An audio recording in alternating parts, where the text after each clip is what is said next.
YouTube, welcome back. It's been 8 months since I last uploaded, and the last upload was like when I went to Shanghai, and I've still got the rest of that vlog to put on YouTube, and I will do that. I definitely will do that towards the new year, in the new year, I'm pretty sure.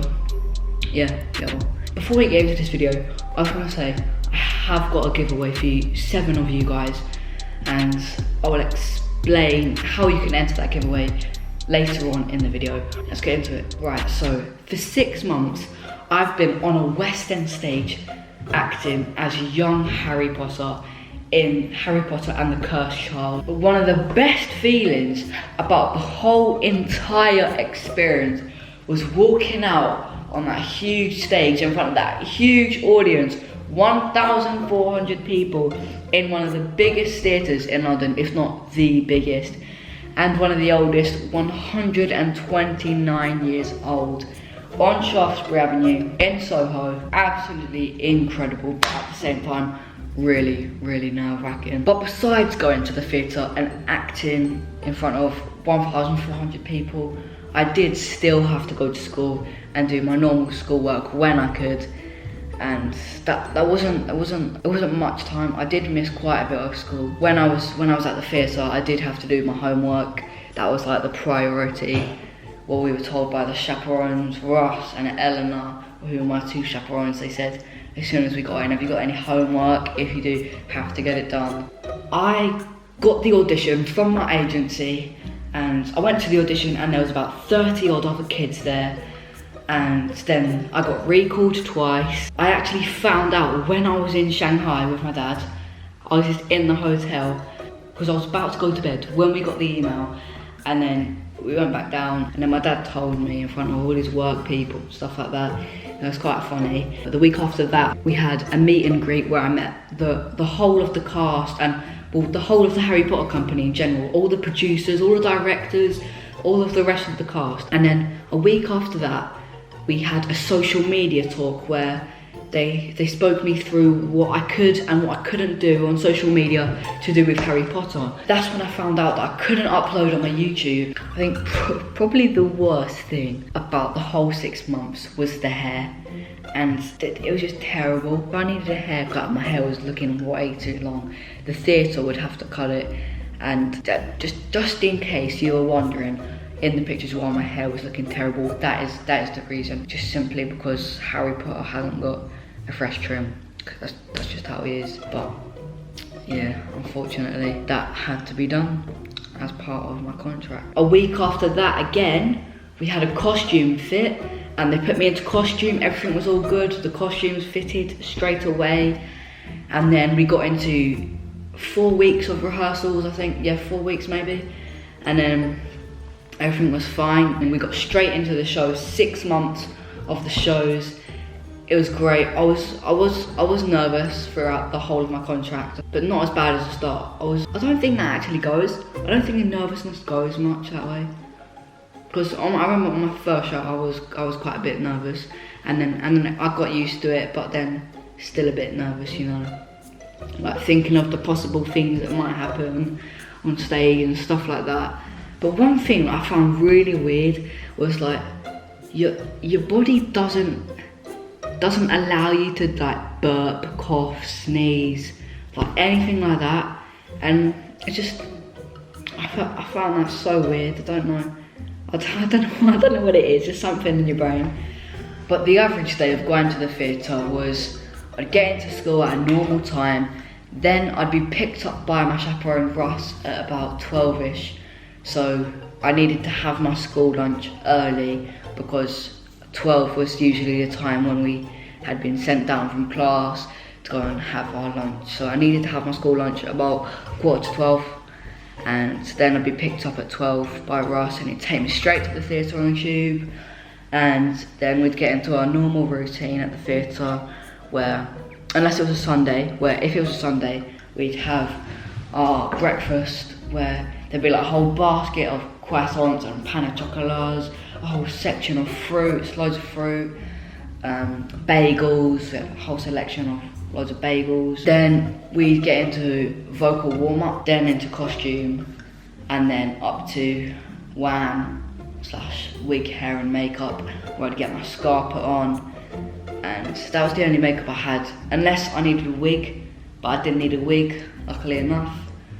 Then they'd put the wig on me there, and then we'd go back down to the dressing room and get into the show. One of the craziest things about my first night was coming out of that stage door and just turning left, and there being a whole queue down the side of the theatre of loads and loads of Harry Potter fans wearing their clothes, their scarves, their hats, having Harry Potter wands in their hands, and it's absolutely mental, just asking for a picture of me, their signature and their photos, cards, whatever they wanted to sign in. And to be honest, I didn't know how to handle it, because that is my first experience of anything like that. There was a big learning thing with it all, because just seeing how all the other cast dealt with it and interacting with the fans and just talking for like a good 5 minutes to each one of them, and then eventually I did learn how to do that. This was my first ever present that I got from one of the fans when I was signing, and it was from a girl from Korea, and she gave me these sweet potato non-shim crisps. And yes, it's quite cool, very nice of her. But yeah, these are the first ever presents I got from a fan when I was signing. But there was one time when I came out of the theatre and I was just so tired, I was knackered, absolutely knackered. And we were sitting on the train, my dad was sitting opposite me, and I just opened my eyes, looked at him, and he was just cracking up to himself, laughing. I was like, Dad, what are you laughing at? And he was like, you still got your scar on your head. And I'd still left my scar on my head, and I was wondering that whole time on my train journey why I was getting weird looks. What must have people been thinking? Like, God, he must be some Harry Potter super fan. Or they knew, or they just knew that I was in the show. But yeah, that was a funny story. Towards the end of my contract, I was getting so tall, and then I was actually, for those of you that know Harry Potter and know who Aunt Petunia is, still like the like my aunt that keeps me under the stairs and like abuses me and stuff like that. I was actually getting like taller than her, and it was getting a bit ridiculous. However, they did let me stay on till the end of my contract, which is so kind of them. And when I did get to the end of my contract, they asked if I wanted to stay on. I said yes, I would like to stay on, but then they couldn't keep me on because of my height. I was way too tall, and then I was still growing, so there's no point in keeping me on for another 6 months if I'm still growing and I'm already like taller than Aunt Petunia. It ended and everything was great. They threw a party in the dressing room for all of the cast that was leaving. I got a bunch of gifts from everyone, the cast, the producers, the directors, and I've actually got a few here beside me that I wanted to show you. So this first one is a vinyl with all of the tracks and all of the sound that is involved in the show, and it's by Imogen Heap, the producer of all the sound and the music that went into the show, and she actually gave this to me in person on the stage when we were doing a vocal warm-up, which was so cool. All of these tracks are actually on Spotify if you want to go listen. Harry Potter and the Cursed Child soundtrack. Also, if you are interested in listening to the soundtrack, One Dance, the song on the soundtrack playlist, was actually my cue for my first scene. This was from the company. It's called The Journey, and it's about the whole show in general, what goes on behind the scenes, and the previous cast members, and all kinds of stuff like that. Really cool. It's really nice. And then they let me keep these. Now, these are the Harry Potter glasses that I was using whilst I was acting on stage. And the reason that they let me keep these was, those of you that know I wear glasses normally, these glasses actually have my prescription in so that I can see with them on.